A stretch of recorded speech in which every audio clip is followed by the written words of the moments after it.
मान्यवर, जो लोग बैंकों के राष्ट्रीयकरण के इस कदम को समाजवाद की ओर एक कदम मानते हैं, वही इस पर जोर देते हैं। वे लोग जोर नहीं देते जो पूंजीवादी अर्थव्यवस्था को स्वच्छ करने को उत्सुक हैं, परंतु भले ही जिस रूप में वह प्रस्तुत किया गया है और लक्ष्य चाहे कोई भी हो, आमतौर पर यह कदम उस इच्छा का प्रतीक है जो एकाधिकार को आर्थिक एवं सामाजिक प्रभाव के विरुद्ध लड़ना चाहते हैं। यहाँ तथ्य क्या है? निस्संदेह चंद एक बैंक देश की अधिकांश निजी पूंजी के अधिकार में है। इनकी कुल जमा पूंजी के अनुपात में अदा किया गया मूलधन तथा रिजर्व बहुत ही कम है, यानी बड़े बैंकों में 2% से भी कम।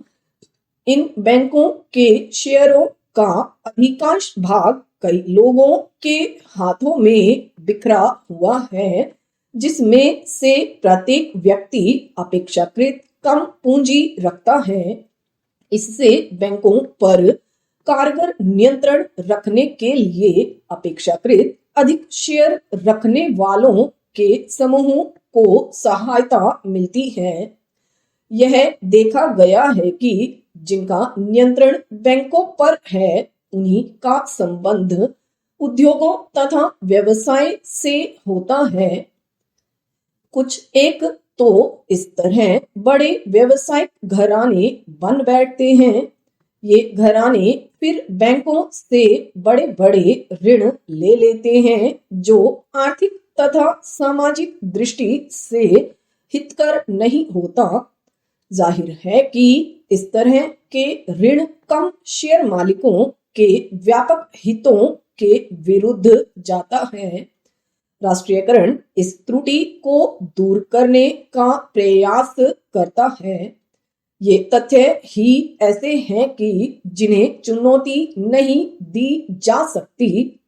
इस पर बहस हो सकती है कि इस त्रुटि को दूर करने के लिए कौन सा तरीका अपनाया जाए। सरकार के विचार में इस त्रुटि को तभी दूर किया जा सकता है जबकि सरकारी रिजर्व बैंक के हाथ में अधिक नियंत्रण शक्ति हो और इन बैंकों के निदेशकों की समिति में कुछ सदस्य सरकार की ओर से नियुक्त किए गए हों। इसी तरह से अन्य उपाय सरकार द्वारा सुझाए जाते हैं।